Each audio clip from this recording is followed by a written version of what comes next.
ஆச்சி மசாலா. எந்த சமையலும் ருசி தேடும் ரகசியம். 20 ரூபாய்.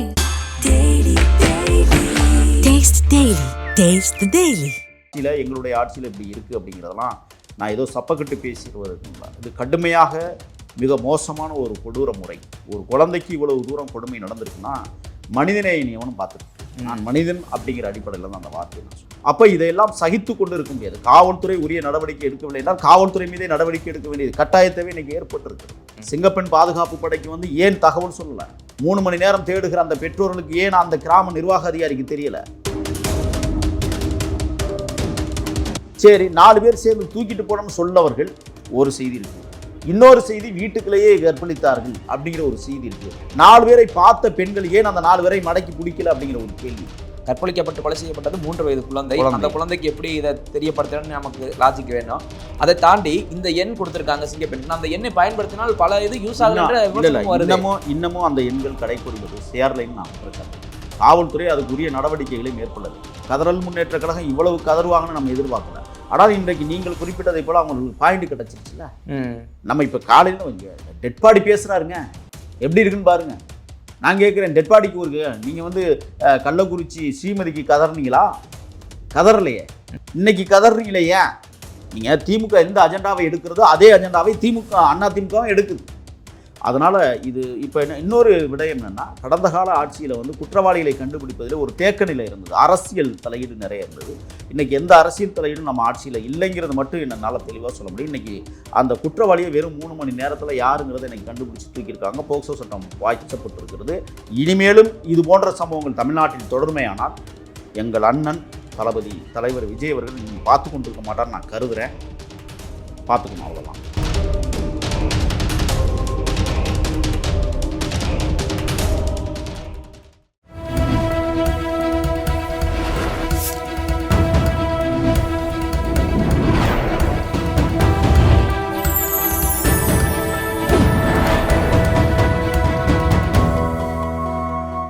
சேனல் 5 தமிழ் நேயர்களுக்கு வணக்கம். இன்றைய நேர்காணலில் நம்மோடு இணைந்திருப்பவர் தமிழக வெற்றி கழகத்தின் மாநில செய்தி தொடர்பாளர் திரு முகில் அவர்கள். வாருங்கள், அவரோட பேசுவோம். சார் வணக்கம். சார் வணக்கம். போன திமுக ஆட்சியில் பெண்களுக்கு பாதுகாப்பு இல்லை, சட்ட ஒழுங்கு சரியில்லைன்னு சொல்லி 1000 விமர்சனங்கள் வைத்தோம். இப்போ இந்த 1 மாத காலம் முடிஞ்சிருக்குது தமிழக வெற்றி கழகத்தின் ஆட்சி. அவங்க திமுக எந்த அளவுக்கு விமர்சனம் பண்ணமோ அவங்க இன்னைக்கு தாவேக்காவை அதை காட்டிலும் 100 மடங்கு விமர்சனம் பண்ண ஆரம்பிச்சிட்டாங்க. பெண்களுக்கு பாதுகாப்பு இல்லை, குழந்தைகளுக்கு பாதுகாப்பு இல்லை அப்படின்னு சொல்லிட்டு அதற்கு எடுத்தார் போல இப்போ கும்மிடிப்பூண்டியில் ஒரு 3 வயது குழந்தை பாலியல் வன்கொடுமை செய்யப்பட்டு கொலை செய்யப்பட்டிருக்கு. இது மிகப்பெரிய ஒரு அதிர்வலை ஏற்படுத்தியிருக்கு தமிழகத்தில். தாவேக்காவின் செய்தி தொடர்பாளராக நீங்கள் என்ன சொல்ல விரும்புறீங்க? இருக்கு தமிழக வெற்றி கழகத்தின் சார்பில் முதல்ல அந்த குழந்தைக்கும் அந்த குடும்பத்திற்கும் ஒரு ஆழ்ந்த இரங்கலை தெரிவிப்பதில் பங்கெடுத்துக் கொள்கிறோம். ஜீரணிக்க முடியாத சம்பவம். அது பீகார் குழந்தையாக இருந்தாலும் நம் பிள்ளைக்கு வந்த இடத்தில் உழைத்து முன்னேறி எப்படியாவது ஊருக்கு போய் சேர வேண்டிய ஒரு குடும்பம் இன்றைக்கு ஒரு குழந்தையை இழந்து தவித்து கொண்டிருக்கிறது. இன்றைக்கி அந்த ரிதின் மஞ்சு அப்படிங்கிறவன் தான் அந்த குற்றவாளின்னு சொல்லிட்டு கைது. அவனுக்கு கூட 19 வயசு தான் ஆகுது. 19 வயசு தான் ஆகுது. ஒருவேளை எனக்கு இந்த சமூகத்தில் மாற்றம் இன்னும் உருவாக்கப்படவில்லையோ அப்படிங்கிற ஒரு பெரிய வலுத்த சந்தேகம் இருக்குது. அடிப்படையிலேயே மாற்றம் தேவை. இப்போ சிங்கப்பெண் திட்டம் கொண்டு வந்தோம். பீகார்காரங்களுக்கு அது இன்னும் புரியலையோ அப்படிங்கிற ஒரு சந்தேகம் இருக்குது. எனக்கு தெரிஞ்சு நான் என்ன சொல்கிறேன்னா, என்னுடைய தலைவர் தமிழ்நாட்டின் முதல்வருக்கு நான் பணிவோடு ஒரு கோரிக்கையை வைக்க விரும்புகிறேன். அதை நீங்கள் எடுத்துக்குவீங்கன்னு நம்புகிறேன். கிராமப்புறங்களில் முதல்ல கிராமிய பாதுகாப்பு படையை உருவாக்க வேண்டும். இதை நீங்கள் உருவாக்காமல் எந்த இடத்துலையும் நீங்கள் வெற்றி பெற முடியாது. நான் கண்கூட பார்க்குறேன். ஏன்னா கிராமத்தில் 8 பேர் அரசு ஊழியராக வேலை செய்கிறாங்க. கிராம நிர்வாக அதிகாரிக்கு கீழே ஒரு 5 பேர், அவங்க 6, மக்கள் நல பணியாளர்னு ஒருத்தர் 7, ஊராட்சி செயலாளர்னு 8 பேர் வேலை செய்கிறாங்க. என்னை பொறுத்தவரை இந்த 8 பேர் கொண்ட ஒரு குழுவில் இன்னொரு 5 பேரை சேர்த்து கிராமிய பாதுகாப்பு படையை உருவாக்கி அவங்க சிங்கப்பெண் படைக்கு தகவல் சொன்னால் இது சாத்தியமாகுமோ அப்படிங்கிறது ஒன்று. 2வது, நேற்று கும்மிடிப்பூண்டி சம்பவத்தில் நம்ம பார்க்குறோம் என்னென்னா, 3 மணிக்கு அந்த குழந்தை காணாமல் போயிருக்கு. 6 மணிக்கு தேடி இருக்கிறாங்க. பட் 6 மணிக்கு மேலே தான் அந்த குழந்தை முள்வேலியில் கதறிக்கிட்டு இருந்திருக்கு அப்படிங்கிற ஒரு செய்தியை பொதுமக்கள் சொன்னதாக சொல்கிறாங்க. அதில் இன்னொரு செய்தி என்ன வருதுன்னா, மொத்தம் 4 பேர் போனாங்க வீட்டுக்குள்ளே. அது தின்பண்டம் கொடுத்து தான் கூட்டிகிட்டு போனாங்க அப்படின்னு பார்த்தவங்க சொல்கிறதாக இன்றைக்கி ஊடகங்கள் பேசுகுது.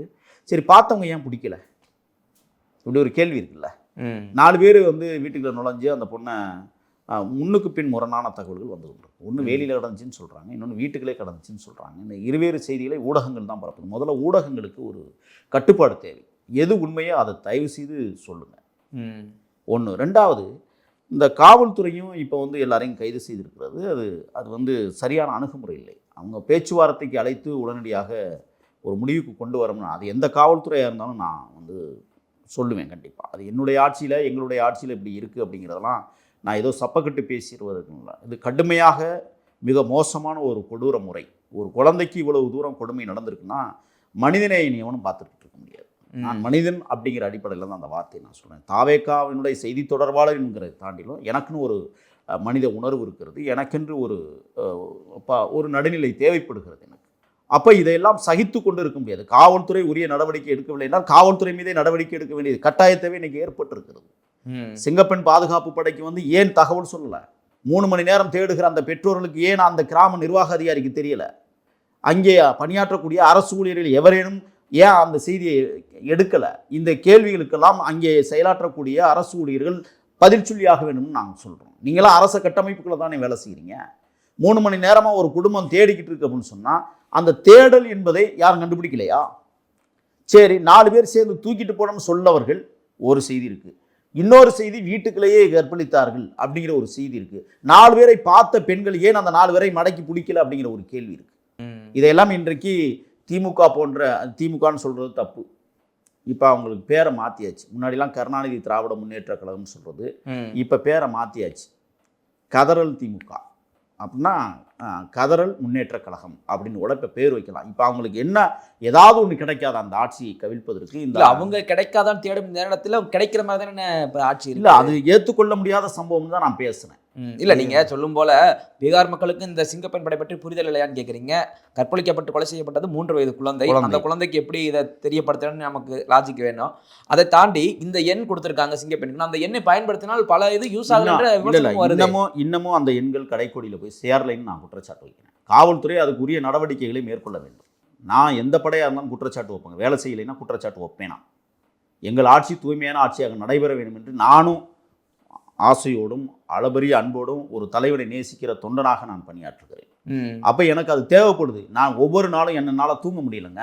ஏதாவது ஒரு குற்றச்சம்பவம் வந்துருமோ, ஏதாவது ஒன்று சொல்லிடுவாங்களோ, நம்ம கடந்த ஆட்சியில் மானத்தை கெடுத்துருக்கிறோமே இந்த அலறல் முன்னேற்ற கழகத்தை அப்படிங்கிறத நம்ம சொல்லியிருக்கிறோம். கதறல் முன்னேற்ற கழகம் இவ்வளவு கதறுவாங்கன்னு நம்ம எதிர்பார்க்கல. ஆனால் இன்றைக்கு நீங்கள் குறிப்பிட்டதை போல் அவங்களுக்கு பாயிண்ட் கிடச்சிருச்சுல்ல. நம்ம இப்போ காலையில் டெட் பாடி பேசுகிறாருங்க, எப்படி இருக்குன்னு பாருங்க. நான் கேட்குறேன், டெட் பாடிக்கு ஒரு நீங்கள் வந்து கள்ளக்குறிச்சி ஸ்ரீமதிக்கு கதறினீங்களா?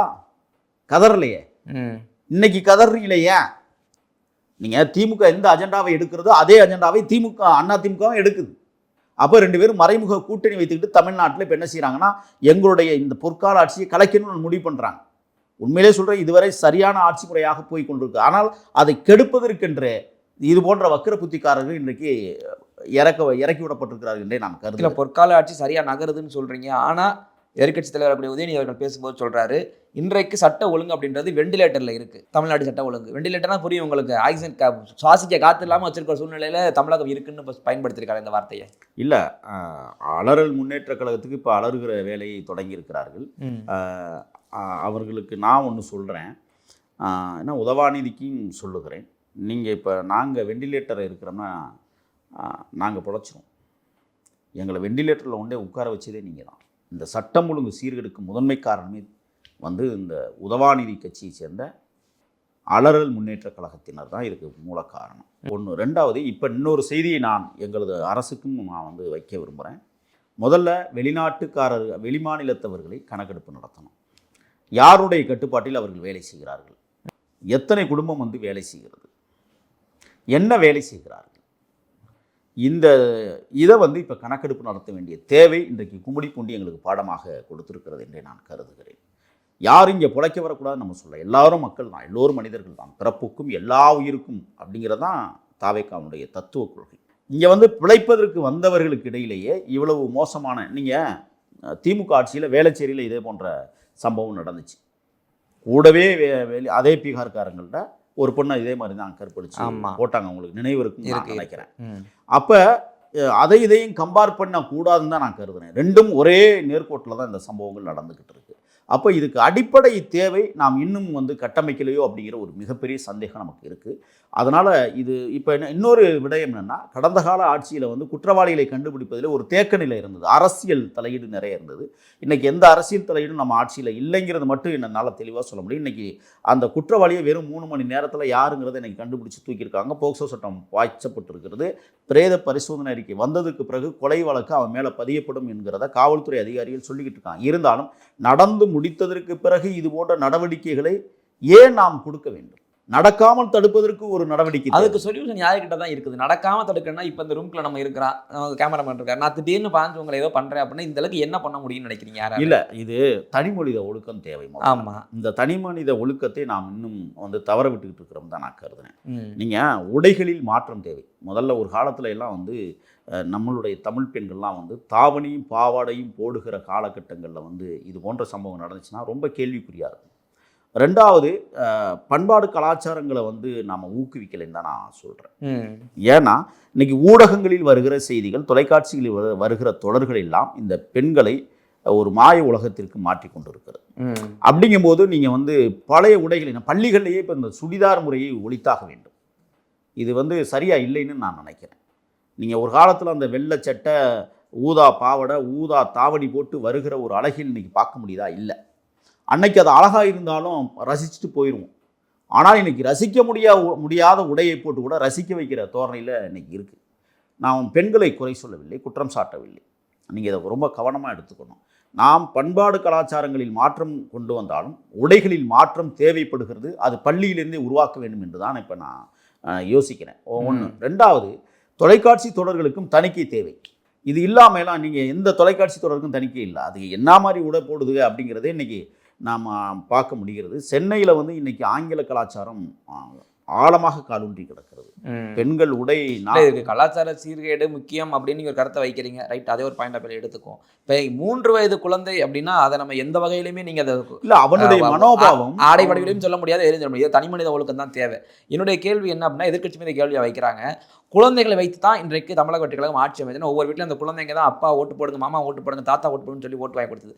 அந்த குழந்தைகளுக்கு இப்படி சம்பவம் நடந்திருக்குன்னா இந்த குழந்தைகளை பாதுகாப்பில் கோட்டை விட்டு விட்டாரா அப்படின்ற கேள்வி. இல்லை, நீங்களே ஒரு கேள்வி, 4 அரை கிலோ நடக்கிற ஒரு சம்பவத்தை எப்படி நம்ம காட்ட முடியும் அப்படிங்கிற ஒரு கேள்வியை நீங்களே வச்சிங்க. ஆமாம். இப்போ இந்த குழந்தை என்பது வெளிமாநில குழந்தையாக இருக்கிற போது வெளிமாநிலத்தவர் இந்த வேலையை செய்திருக்கிறார். இப்போ இந்த சிங்கப்பெண் திட்டம் வந்து தமிழில் மயப்படுத்தப்படுகிற போது எல்லாருக்கும் புரிஞ்சிச்சு. இப்போ நேற்று ஒரு வீடியோ நான் ஒன்று பார்த்தேன். சிங்கப்பெண் காவல்படை வந்து 2 பேர் கிண்டல் பண்ணிட்டு இருந்தவங்கள துரத்தி கொண்டு போய் கைது பண்ணது. யோசிச்சு பாருங்கள். அப்போ அது ஒரு முன்னுதாரணமாகத்தான் நம்ம கண்ணுக்கு தெரியுது. இருந்தாலும் இந்த சிங்கப்பெண் படைகளில் வந்து இன்னும் போதிய ஆட்கள் நியமிக்கப்படலை, கட்டமைக்கப்படலை. இன்னும் சரியா அந்த படை உருவாக்கப்பட்டிருக்கே ஒழிய இன்னும் கட்டமைக்கப்படாமல் நானே பார்க்குறேன். அந்த படையில் இருக்கக்கூடிய பெண்களை பார்க்கும்போது இந்த வேலைக்கு இவங்க சரியானவங்களான்ற ஒரு கேள்வி எனக்கு எழும்புது. எல்லாமே ஏன்னா ஒர்க் பண்ணவங்கள கூடிய கொஞ்சம் வயது முதிர்ந்தவங்க 40 வயதுக்கு மேலே இருக்கவங்களையும் அந்த பணியில் வச்சா அவங்க ஓடியாந்து அப்படின்ற கேள்விகளும் வருது. இல்லை, அது அவசர கதியில் ஏதோ காவல்துறையினர் செய்திருக்கிற நடவடிக்கையாக தான் நான் பார்க்குறேன்.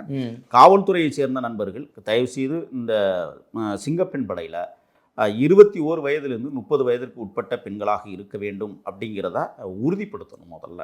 ஏன்னா ஓட தகுதி உடையவர்கள், எந்த உடல் வலிமையும் தாங்கக்கூடியவர்கள் இந்த படைக்கு தேவைப்படுகிறது. நீங்கள் வந்து இப்போ நீங்கள் குறிப்பிட்டதை போல் 40 வயதிற்கு மேலே இருக்கிறவங்க, அதுலேயும் இன்னொன்று இருக்குது, அதையும் நீங்கள் நடைமுறைக்கு கொண்டு வரணும். 21லேருந்து 30 வயதிற்கு உட்பட்ட அந்த பெண்மணிகள் அறுவை சிகிச்சை குழந்தை பெற்றிருந்தால் அவர்களை அனுமதிக்கக்கூடாது. இது எல்லாத்தையும் கவனத்தில் கொண்டு தான். ஆமாம், ஒன்று. ரெண்டாவது, இன்னொரு செய்தி, அவர்களுக்கு எந்த விதமான உடல் குறைபாடுகளும் இருந்து விடக்கூடாது. அப்படிப்பட்டவர்களை தான் இது தெம்பாக இருக்கணும். நீங்கள் ஈழத்தில் பெண் புலிகள் படை போல் இங்கே வந்து சிங்கப்பெண் படைகள் உருவாக்கப்பட வேண்டும். அதில் தலைவர் நிச்சயமாக கவனம் எடுத்துக்குவார்னு நான் நினைக்கிறேன். இப்போ வந்து இந்த படையை உருவாக்கும் போது எனக்கு தெரிஞ்ச அன்னைக்கு அந்த படையிலே வந்து 50 வயசை தொட்டவர்களும் கலந்து கொண்டிருக்கிறார். நான் புகைப்படத்தை பார்த்தேன். அவர்களால் ஓட முடியுமா என்றால் சற்று கடினம்தான். ஆக அது சிங்கப்பெண்ணுன்னா அதுக்கு ஒரு கட்ஸ் வேணும். அப்படி கொண்டு போனால் தான் இது சரியாக இருக்கும்னு நான் கருதுகிறேன். தமிழக முதல்வர் நிச்சயமாக நம்மளுடைய இந்த உரையாடலை கண்டிப்பாக கேட்பார் என்றே நான் நம்புகிறேன். ஓகே, இல்லை தமிழக வெற்றி கழகம் ஆட்சிகள் இத்தனை விமர்சனம் எழும்போது நீங்கள் அந்த கட்சியின் மாநில செய்தி தொடர்பாளர் சில கருத்துக்களை முன் வைக்கிறீங்க, ரைட்? ஓகே, இதே சம்பவங்கள் திமுகவின் ஆட்சி நடக்கும்போது நமது விமர்சனமாகவும் ரொம்ப அக்ரெசிவாகவும் பேசணும். இப்போ இங்கே நடக்கும்போது சற்று நீங்கள் அந்த கட்சியில் இருக்க ஒரு கொள்கையினால தான் இந்த மாதிரி இப்படி போகிறத பேச வேண்டிய சூழ்நிலை இல்லை. உங்களைப் போலவே நிறைய பேர் நிறையா நம்ம அப்படி ஆட்சி அமர வச்ச சம்பவங்கள் நடக்குது, மனக்குமுறல்களில் நிறைய பேர் இருக்கிறதா நேர்மையாக நான் இருக்கணும்னு ஆசைப்படுறேன். இந்த ஆட்சியில் தவறு நடந்தால் நான் சுட்டி காட்டல. நீங்கள் சுட்டி காமிச்சிட்டீங்க, நேரடியாக நடுநிலைத்தன்மைன்னு சொல்றீங்க. இப்போ இதே போல் தாவே காட்சி வர வேண்டும் என்று ஆசைப்பட்டவர்கள், ஓட்டு போட்டவங்க, ஃபேவரா பேசுறவங்க இன்னைக்கு மனக்குமுறலில் இருக்கதா ஒரு தகவலும் வருது. இப்படி நம்ம உட்கார வச்சா இப்படி நடக்குதே, திமுக காட்டிலும் மனக்குமுறல் எனக்கு இருக்கு, எல்லாருக்கும் வரும் தான் அது. இந்த ஆட்சி மிகச்சிறந்த ஆட்சியாக நடத்தப்பட வேண்டும், அதற்கு கட்டமைப்புகள் மாற்றப்பட வேண்டும். இப்போ நான் உங்கள்கிட்ட ஒரு நகைச்சுவைக்காக சொல்கிறேன். ஒருத்தன் வந்து ஒரு சோகத்தில் வந்து திமுக துணைன்னு எழுதுறான். திமுக துணை, ஆமாம். என்னடான்னு கேட்டால் திருச்செந்தூர் முருகன் திருத்தல அந்த கோவில் துணைங்கிறான். திருச்செந்தூர் முருகன் கடவுள் துணைன்னு எழுதுறான். திமுகவுக்கு விளக்கம் சொல்கிறான். அண்ணா திமுகவுக்கு என்னடா விளக்கம்னா அருள்மிகு திருச்செந்தூர் முருகன் கடவுள் துணைன்னு சொல்கிறான். இந்த மாதிரி யோசிக்கிற மனித உலகமாக இன்னைக்கு மாறி இருக்கு. அப்படிங்கும்போது தாவேகாவிற்கு எவ்வளோ பேர் சூட்டுவான். நம்ம அப்போ அந்த கட்சிக்கு சொல்கிறோம்ல, இப்போ நம்ம தாவேகாவுக்கு எவனாவது ஒருத்தன் பேர் சூட்டினா நம்மளுக்கு எவ்வளோ ஆழமாக மனசில் காயப்படும் என்பதை உணர்ந்து கொள்கிறோம். இது மாதிரி தான் அதையும் நம்ம பார்க்கணும். நம்ம ஆட்சியில் இப்படி ஒரு குற்றம் நடக்குதுன்னு சொன்னால் இந்த குற்றம் நடக்காமல் இருக்க வாய்ப்பே இல்லை. எந்த ஆட்சி, தூய்மையான ஆட்சி நடத்துகிற போது கூட இது நடக்கும் தான். ஆனால் இந்த குற்றவாளி யார் என்பதை ஒரு குறிப்பிட்ட மணி நேரத்திற்குள் கைது செய்து அவனுக்கு உரிய தண்டனையை உடனடியாக பெற்றுக் கொடுக்கணும். இதுதான் நம்மளுடைய நோக்கமாக இருக்க வேண்டுமே ஒழிய இதில் வந்து அரசியல் சாயம் பூசுவது. இப்போ இந்த வழக்கில் அரசியல் சாயம் பூச முடியாது. அவன் போய் இப்போ எங்கள் தமிழக வெற்றி கழகத்தினுடைய அமைச்சரவையில் நீங்கள் இப்போ வந்து இந்த மாதிரி ஒரு கற்பழிப்பு சம்பவம் திமுகவை போல இருக்காது. போய் அமைச்சரை பார்க்குறது, சட்டமன்ற உறுப்பினர்களை பார்த்து ஏதாவது கொஞ்சம் காலக்கெடுவை நீட்டிக்க வைப்பது, கைது பண்ணாமல் தடுக்கிறது, காவல்துறைகிட்ட கட்டிங் போடுவது, அல்லது காவல்துறையை கட்டிங் வாங்கிக்கிட்டு கண்டுகொள்ளாமல் இருப்பது, இல்லை அப்படியே கைது செய்யப்பட்டால் அதுக்கு வந்து ஒரு போலி முகாந்திரம் எழுதப்படுகிறது. இது எல்லாமே கடந்த கால ஆட்சியில் நம்ம வந்து ஸ்ரீமதி மரணத்தில் நம்ம நிறைய அடி வாங்கியிருக்கிறோம், வாங்கியிருக்கிறோம். அதனால் நம்ம இதை சொல்கிறோம். இப்போ ஸ்ரீமதி வழக்கை நோண்டி எடுக்கப்பட வேண்டும். ஏன்னா அதில் மிகப்பெரிய ஜாம்பவான்கள் தலையிட்டு இருக்கிறார்கள். இது தமிழக அரசு, இன்றைக்கு எங்களுடைய தாவேக அரசு அதை நடைமுறையில் மீண்டும் அந்த வழக்கு விசாரிக்கப்பட வேண்டும் என்பதான் என் போன்ற உன்னுடைய தாழ்மையான கருத்தாக இன்னைக்கு இருக்கிறது. இப்போ இந்த சம்பவத்தில் எந்த அமைச்சர்கள்ட்டே எந்த சட்டமன்ற உறுப்பினர்கள்ட்டே போய் பேரம் பேச முடியாது. இல்லை இதில் பேச முடியல, ரைட், ஓகே, நீங்கள் எவ்வளோ ஆதங்கத்தை கொட்டுறீங்க. பொள்ளாச்சி சம்பவம் நமக்கு ஞாபகம் இருக்கு, முன்னாடி அதிமுக. இப்போ அதே போல பொள்ளாச்சி சம்பவம் தாவேகா நிர்வாகி பண்ணியிருக்காருன்னு ஒரு குற்றச்சாட்டு வரும்போது இதுக்கு என்ன பதில்? இல்லை, இப்போ தாவேகா நிர்வாகி இல்லைங்கிறத அந்த மாவட்ட செயலாளர் உறுதிப்படுத்தியிருக்கிறார். அவர் தாவேகாவே கிடையாது. ஆனால் தாவேகா மீது சில ஊடகங்கள் குறை சொல்ல வேண்டும் என்பதற்காக இதை குற்றச்சாட்டாக வைக்கிறார்கள் அப்படிங்கிறத இது வந்து திமுகவுடைய கான்செப்ட். அவங்க அப்படி பண்ணுவாங்க. இல்ல அவங்க அப்படித்தான் திமுகவின் அணுகு அப்படிம்பாங்க, திமுக வேற ஏதோ பேர் விட்டு சொல்லுவாங்க, கடைசியில் இல்லைன்றாங்க. பட் தாவேகா அந்த இடத்துல இல்லை. நீங்க கண்கூடா பார்க்கும் பொழுது நிறைய சம்பவங்கள்ல இன்னைக்கு தாவேகாவுடைய தொண்டர்களே சில பேர் தவறு பண்ணதை கட்சியை விட்டு ஒன்றிய செயலாளர் வந்து கட்டிங் வாங்க போனார்னு நீக்கிருக்கிறோம். நிறைய இதுவரை 17 பேரை கட்சியை விட்டு நீக்கியிருக்காங்க இந்த மாதிரி தவறு செய்த இடத்துல. இங்கே வந்து பாரபட்சம் நம்ம பார்க்க போகிறதில்ல, உறுதியாக சொல்கிறேன். இப்போ நானே தப்பாக பேசுகிறேன் அப்படின்னா கட்சியை மேலே நடவடிக்கை எடுப்பதற்கு தயாராக இருக்குது. நான் வார்த்தை விட்டுருவேனான்னு பார்க்குறாங்க.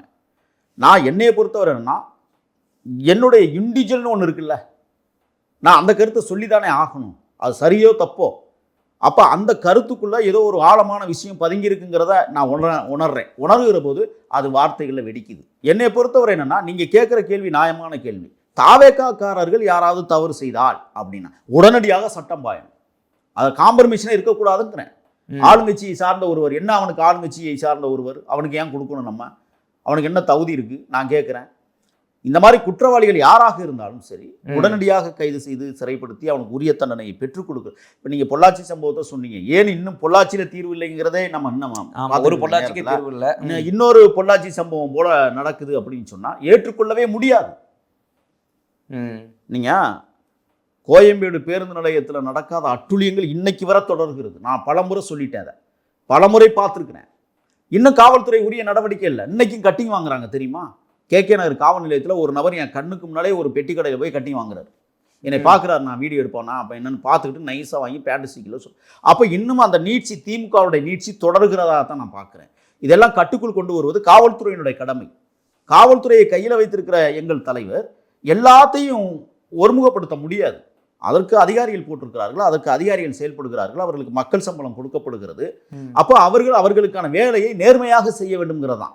நீங்கள் ஒரு பட்டியல் இருக்குங்க, 5வது மாதத்திலே நிறைய அதிகாரிகள் இடமாற்றம் செய்யப்பட்டிருக்கிறார்கள். அதில் பல லட்சங்கள் கையாடல் நடைபெற்றிருக்கிறதா? இன்றைக்கும் அந்த அதிகாரிகள் தான் அந்த அதிகார மையத்தில் நீடிக்கிறார்கள். எப்படி கட்டுக்குள் கொண்டு வருது? டி நகரில் ஒரு எஸ்பி லெவலில் வேலை பார்த்தா டி நகர் பகுதியில் அவர் கட்டிங் கொடுக்காம அந்த பகுதிக்கு வர முடியாது. ஏன்னா வணிக நிறுவனங்கள் கூட அங்கே கட்டி வாங்கிடலாங்க, அதில் சம்பாரிச்சிடலாம் அப்படிங்கிற நோக்கத்தோடு இருக்கிறவர்களே நாம் என்ன செய்வது? அப்போ இதெல்லாம் கண்டறியப்பட வேண்டும். முதல்ல காவல்துறையை சரி செய்ய வேண்டும், காவல்துறையை ஒழுங்குபடுத்த வேண்டுங்கிறதான் என்னுடைய தலையாய கடமையாக இருக்குது. நம்ம அந்த ஆட்சியில் அவர்களை சரி செய்ய முடியாமல் எந்த சம்பவமும் சரி செய்ய முடியாது. இவ்வளவு நம்ம கருத்துக்களை சொன்னாலும் என்னுடைய கேள்வி என்ன அப்படின்னா, இந்த மாதிரி பாலியல் வன்கொடுமைகள், சட்ட ஒழுங்கு பிரச்சனைகளை அறவே எந்த ஒரு சின்ன ஒரு நாளைக்கு 1-2 நடக்குது அதிசயம் தமிழ்நாட்டில் அப்படின்ற பேர் கொண்டு வரணும் அப்படின்னா ஒன்று தான், போதை கலாச்சாரத்தை ஒழிக்கணும். இன்றைக்கு மதுவை கூட ஓரமாக்கலாம், மது அடிச்சா ஃப்ளாட் ஆயிருமா, முடிஞ்சு போச்சுன்னு வச்சுக்கோங்க. அதை தாண்டி இந்த கஞ்சா மெத்து இதுல தான் அவனுடைய புத்தின்றது பேதளிச்சு போய் அவன் என்ன பண்றான் அவனுக்கே புரியாம இந்த மாதிரி சம்பவங்களை ஈடுபடுறான். மேக்ஸிமம் 100% இதுதான். இதை தடுக்கிறதுக்கு என்ன வழி கண்டாங்க? இது நீங்க சரியான கேள்வி. அந்த நேரத்தில் முதல்ல காவல் நிலையத்துக்குள் பதுக்கி வைக்கப்பட்டிருக்கிற கஞ்சாக்களை ஒப்படைக்கணும். இது ரொம்ப முக்கியமானதா இருக்கு. ஏன்னா திமுக ஆட்சியில் பறிமுதல் செய்யப்பட்ட கஞ்சா போதை வஸ்துக்களை இன்னைக்கும் காவல்துறையில் வச்சிருக்காங்க. அதை வச்சுக்கிட்டு அவனுக்கு பிடிக்காத மேலே அந்த கஞ்சா போதை வழக்க போடுறாங்க. இப்போ காவல்துறை அலுவலகங்களே நம்ம ரைடு நடத்த வேண்டியதாக இருக்குது. இதை லஞ்ச ஒழிப்புத்துறை தீவிரப்படுத்த வேண்டும்னு நான் சொல்கிறேன். இல்லைன்னா இது சரியான ஆட்சியாக அவங்க அமைக்க விட மாட்டாங்க. ஏன்னா இன்னைக்கு திமுக தேர்தலில் ஏன் தோற்றம்னு ஒரு அறிக்கையை கொண்டு வரும்போது அரசு அதிகாரிகளுடைய ஆட்சி நடைபெற்றதாக அந்த அறிக்கை சொல்லுது. இப்போ அந்த மாதிரி எங்கள் ஆட்சி வந்துடக்கூடாதுல்ல, நாங்கள் அதில் கவனமாக இருக்கணும்ல. இப்போ தயவு செய்து சொல்கிறேன், இப்போ அருணை போட்டிருக்கேன், அருணை மாற்றணும்னு நம்ம பேசிக்கிட்டு இருக்கிறோம். ஏன்னா அது முள்ளால் தான் எடுக்க முடியும்னு சில பேர் சொல்கிறாங்க. முள்ளை ஊக்கால தான் எடுக்க முடியுங்கிறத நான் உணர்றேன். புரியுதுங்களா? அதனால் நான் என்ன நினைக்கிறேன்னா, அருண் போன்ற இந்த போலித்தனமான வாதிகள் எல்லாம் மாற்றணும்னு நான் சொல்கிறேன். இந்த ஆட்சியில் அவங்கள கொண்டு வர்றதுக்கான அந்த நீட்சி ஏன்னு எனக்கு தெரியலை. ஒருவேளை தலைமைக்கிட்ட நம்ம பேச முடியாமல் நான் தவிக்கிறேன். அதான் உண்மையான விஷயம். தலைமையிட்டே நெருங்க முடியல, போக முடியல, தலைமையிட்ட சொல்ல முடியல. நான் ஊடகங்களின் வாயிலாகத்தான் வேற வழி இல்லாமல் சொல்ல. நீங்களே இப்படி குற்றச்சாட்டு வச்சீங்கன்னா இப்போ என் போன்ற சாமானியர்களை என்ன பண்ணுறது? நாங்கள் எப்படி வர இல்லைங்க, அதாங்க எதை நான் சொல்கிறேன். இப்போ எங்கள் முதல்வர், நான் உண்மையிலே சொல்கிறேன், தேசிய தலைவர் வீரப்பனாருக்கு அடுத்து நான் நேசிக்கக்கூடிய ஒரு தலைவராக இன்றைக்கி தமிழ்நாட்டின் முதல்வர் என் அண்ணன் தளபதியை தான் நான் பார்க்குறேன். என் அண்ணன்ட்ட சில விடயங்களை நான் அவருக்கு தெரிஞ்சிருந்தாலும் கூட அண்ணனுக்கு ஒரு நினைவூட்டலாவது நம்ம சொல்லியாகணும். நம்ம யோசிக்கும் போது யாரை போய் நாடுறது, யாரை போய் கேட்குறது, யாருக்கிட்ட போனால் தலைவரை பார்க்க முடியும்னா எல்லா இடத்துலையுமே ஒரு தடை இருப்பதை நான் பார்க்க முடிகிறது. நான் ஓப்பனாக தான் சொல்கிறேன், இதில் மூடி மறைச்சலாம் நான் பேசலை. சாதாரணமாக இன்றைக்கி இருக்கிற எங்கள் பொதுச் செயலாளரை நான் பார்க்க முடியலைங்க. ஒரு வாழ்த்து சொல்வதற்கு எனக்கு வழி இல்லைங்க. அப்படின்னா ரொம்ப மனக்குமுறல் இருக்குது, உள்ள சொல்ல முடியாத வேதனைகள் இருக்கிறது. இருந்தாலும் கூட ஒரு நல்லாட்சி நடக்கணும் அப்படிங்கிறதுல நானும் ஒரு பெரிய கனவு கண்டவன். ஆக எங்கள் முதல்வர் சரியான நடவடிக்கைகளை நான் கொடுக்குற பேட்டியின் மூலமாவது என்னுடைய கருத்தை ஏற்றுக்கொள்வார் அப்படிங்கிற நம்பிக்கையில் தான் நான் இங்கே உட்காந்து பேசிக்கிட்டு இருக்கிறேன். ஏன்னா அவரை சந்திச்சா நான் இந்த மீடியாவில் நான் இந்த கருத்தை சொல்ல போகிறதில்ல. அவரை சந்திச்சா நான் என் அண்ணன்ட்டு நான் சொல்ல போகிறேன், அண்ணன் இந்த மாதிரி இருக்குது, இதெல்லாம் இருக்குது, இதெல்லாம் கொஞ்சம் மாற்றுங்க அப்படிங்கிறத நம்ம சொல்ல முடியும். சொல்ல முடியலையே, நான் என்ன செய்கிறது? அப்படிங்கும்போது இன்னைக்கு நடைபெற்று கொண்டிருக்கிற ஆட்சி ஒரு தூய்மையான ஆட்சியாக நடைபெறுவதற்கு தயவு செய்து அரசு அதிகாரிகள் ஒத்துழைப்பு கொடுக்கணும்னு நான் நினைக்கிறேன். அப்படி நீங்கள் ஒத்துழைப்பு கொடுக்கலைன்னு சொன்னால் என் போன்றவர்கள் சுட்டி காட்டத்தான் நாங்கள் விரும்புவோம். நான் தான் வெளிப்படையாக பேசுகிறேனே. இன்னைக்கு காவல்துறை இன்னும் சீர்திருத்தம் செய்யப்படவில்லை, கட்டமைக்கப்பட்டு கொண்டிருக்கிறது. சீர்திருத்தம் எப்போது தேவைப்படுகிறது என்பதை நான் கேட்க விரும்புகிறேன். நான் ஒரு கட்சியினுடைய மாநில செய்தி தொடர்பாளர், நான் ஒரு காவல்துறையிட்ட இந்த குற்றம் நடக்குதுன்னு நான் சொல்கிறேன். அப்படிங்களா, பார்த்துக்குவோம். இது கடந்த கால ஆட்சியில் திமுகவில் ஒரு மாநில செய்தி தொடர் காவல்துறையில் போய் உட்காந்து இப்படி நடக்குது என்ன சொல்கிறீங்க அப்படின்னு சொல்லியிருப்பாங்களா? முதல்ல சொல்ல மாட்டாங்க. கட்சிக்கு களங்கத்தை ஏற்படுத்தக்கூடாதுன்னு சொல்லுவாங்க. ஆனால் அப்படியே சொல்லிட்டா கூட காவல்துறை நடவடிக்கை எடுத்துருமா? உடனடியாக நடவடிக்கை எடுப்பார்கள். ஆனால் நான் ஒரு கட்சியினுடைய மாநில செய்தி தொடர்பாக இந்த இடத்துல தவறு நடக்குது, தயவுசெய்து அதை கொஞ்சம் பாருங்கள். பள்ளிக்கூடம், பால்வாடி இருக்கிற இடத்துல, சின்ன மருத்துவமனை இயங்குகிற இடத்துல, அம்மா உணவகம் இயங்குகிற ஒரே சுற்றுச்சுவருக்குள்ள காலையில் 6 மணிக்கு இன்றைக்கும் போதை அடிக்கிறான், இன்றைக்கும் பாட்டில் குடிக்கிறான். நான் காவல்துறையிட்ட பல தடவை சொல்கிறேன், கேட்க நான் காவல் நிலையத்துக்கிட்ட இதுவரை நடவடிக்கை இல்லை. அப்போ நான் என்ன செய்யலாம்? நான் என்ன பண்ணுறது சொல்லுங்கள்? நான் ஒரு பொதுச் சேவகனாக அந்த மக்கள் மன்றத்தில் நான் நிற்கிறேன் போது மக்களுக்கு இடையூறு வகையில் ஏற்படுகிற இந்த சம்பவங்களை காவல்துறையிட்ட சொல்லிட்டேன், கேட்கல. சரி, அடுத்து யார்கிட்ட நான் சொல்கிறது? என் அண்ணன்ட்ட தான் நான் சொல்லணும். சரி, அண்ணன்ட்ட சொல்ல முடியலையா? அப்போ அண்ணன்ட்ட சொல்ல முடியல, நான் யார்கிட்ட பேசுறது? ஊடகங்களில் தான் பேச வேண்டியது இருக்குது, வேறு வழி இல்லை எனக்கு. அப்போ இது போன்ற செயற்பாடுகளை ஒரு நாளும் நாங்கள் ஏற்றுக்கொள்ள மாட்டோம், மன்னிக்கவும் முடியாது. இந்த திருத்துறைப்பூண்டி, அந்த கும்மிடிப்பூண்டியினுடைய இந்த 3 வயது குழந்தை என்பது அது என் குழந்தை. இந்த குழந்தை இன்னைக்கு இறந்திருக்கிறது என்றால் நெஞ்சு பதறுகிறது. உங்களை போன்றவர்கள் கேள்வி வைக்கிற போது எங்களுக்கு நடுக்கம் ஏற்படுகிறது. ஏன்னா நீங்கள் ஒரு கேள்வி வைக்கிறீங்களா, திமுகவில் தொடர்ந்தது போல் இன்றைக்கு தாவேக்காலம் தொடர்கிறதுன்னு சொன்னால் உண்மையிலே வந்து என்ன சொல்கிறது, என்ன பேசுகிறது, நாம் சப்பக்கட்டு கட்ட முடியுமா அப்படிங்கிற ஒரு விஷயத்தை நான் உள்நோக்கி பார்க்குறேன். இந்த விடயத்தில் தீவிரமாக காவல்துறை முதல்ல அடிப்படை கட்டமைப்புகளை உருவாக்குகிறீர்கள். அடுத்தது நீங்கள் செய்ய வேண்டியது அரச கட்டமைப்புகளுக்கு உட்பட்டு அன்றாட நடவடிக்கைகளில் தீவிர கவனம் செலுத்தப்பட வேண்டும். அப்போ தான் எங்கள் அன்னை முதலமைச்சருக்கு வந்து ஆளுகிற அந்த தன்மையும் ஒரு வரலாறும் பேச வேண்டிய இடத்துல நாங்கள் நிற்கிறோம். தயவுசெய்து எங்கள் தலைவனுக்கோ என் போன்றவர்களுக்கு தர்ம சங்கடத்தை ஏற்படுத்தி விடாதீர்கள். தொடர்ந்து நான் சொல்லிக்கிட்டு இருக்கேன். இது கடைசியாக இருக்கட்டும்னு ஒவ்வொரு சம்பவத்துக்கும் நம்ம பேசுகிறோம். ஆனால் சம்பவங்கள் நடந்து கொண்டே இருக்கிறது. அப்போ எப்போ தான் கடைசியாகும்? இப்படி ஒரு கேள்வி இருக்குல்ல. ஆக இன்றைக்கு நடக்கிற இந்த விடயத்தில் இன்றைக்கும் போதை வஸ்துக்கள் புழக்கத்தில் இருக்கிறதாக செய்திகள் நான் நிறைய இடத்துல அந்த ஹான்ஸ் பாக்கெட்டை பார்க்குறேன், கீழே கிடக்கு. அப்படி என்றால் இன்னும் நடக்கும் தானே அர்த்தம். இப்போ யாருடைய கட்டுப்பாட்டில்? நீங்கள் ஒரு பெட்டி கடையில் போய் ஒரு காவல்துறை கைவிட்டு வாங்குறேன்னா அப்போ அந்த பெட்டி கடையில் ஏதோ நடக்கும் தானே கைவிட்டு வாங்குற. இதை விட நான் பார்த்தேங்க கண் கூட இன்னைக்கு காலையில் மாட்டுக்கறி கடையில் வந்து ஒருத்தன் கட்டிங் வாங்குறான் போலீஸ், வடவள்ளி காவல்துறையை சார்ந்தவன். இதை நீங்கள் என்ன, நான் வீடியோ எடுக்கலாம்னு நினச்சேன். நம்மளே வீடியோ எடுத்து நம்மளே போட்டால் அது நம்ம ஆட்சி கலங்கம்னு நான் யோசிக்கிறேன். அப்போ அந்த நடவடிக்கை ஏன் நடக்கிறது? மாட்டுக்கறி கடையில் என்ன இருக்குது நீங்கள் கட்டிங் வாங்குறது? அவன் அன்றாடம் ஏதோ கறியை வாங்கியாந்து தொட்டிலேருந்து வாங்கியாந்து விற்று வயிற்று பழப்ப நிரப்புறான், அவன் குடும்பத்தை காப்பாற்றுறான். நீ அங்கே போய் கட்டிங் வாங்க வேண்டிய தேவை என்ன இருக்குது அப்படின்னு இது எல்லாமே எங்கள் தலைவர் பார்த்துக்கிட்டே இருப்பார். இப்போ என் போன்ற ஒரு கண்ணுகளுக்கு இல்லை, அது படுகிற போது நாங்கள் யார்கிட்ட போய் சொல்கிறது? சொன்னால் எப்படி நடவடிக்கை எடுக்கப்படும்? காவல்துறையில் இன்றைக்கி வடமணியில் போய் நான் சொன்னால் நடவடிக்கை எடுத்துருவாங்களா? உடனே என்னை கேவலமாக பார்ப்பாங்க, போயான்னு சொல்லுவாங்க. ஆக தமிழ்நாடு சீர்திருத்தம் செய்யப்பட வேண்டுமானால் கட்டமைப்பில் சீர்திருத்தம் செய்யப்பட வேண்டும் என்பதைத்தான் இந்த நேரத்தில் நான் ஆணித்தரமாக சொல்கிறேன். இனிமேலும் இது போன்ற சம்பவங்கள் தமிழ்நாட்டில் தொடர்மையானால் எங்கள் அண்ணன் தளபதி தலைவர் விஜய் அவர்கள் இனி பார்த்து கொண்டிருக்க மாட்டார்னு நான் கருதுகிறேன். பார்த்துக்கணும், அவ்வளோதான். இதுக்கு மேலே வந்து என்னுடைய நெஞ்சக்குமுறையில் நான் வேறு மாதிரி பேசணும்னு ஆசைப்பட்றேன், அது வேண்டான்னு தவிர்க்கிறேன், அவ்வளோதான். ஓகே சார், உங்களுடைய பல்வேறு கருத்துக்களை எங்களோட பகிர்ந்தமைக்கு ரொம்ப நன்றி. தொடர்ந்து பேசுவோம். நன்றி.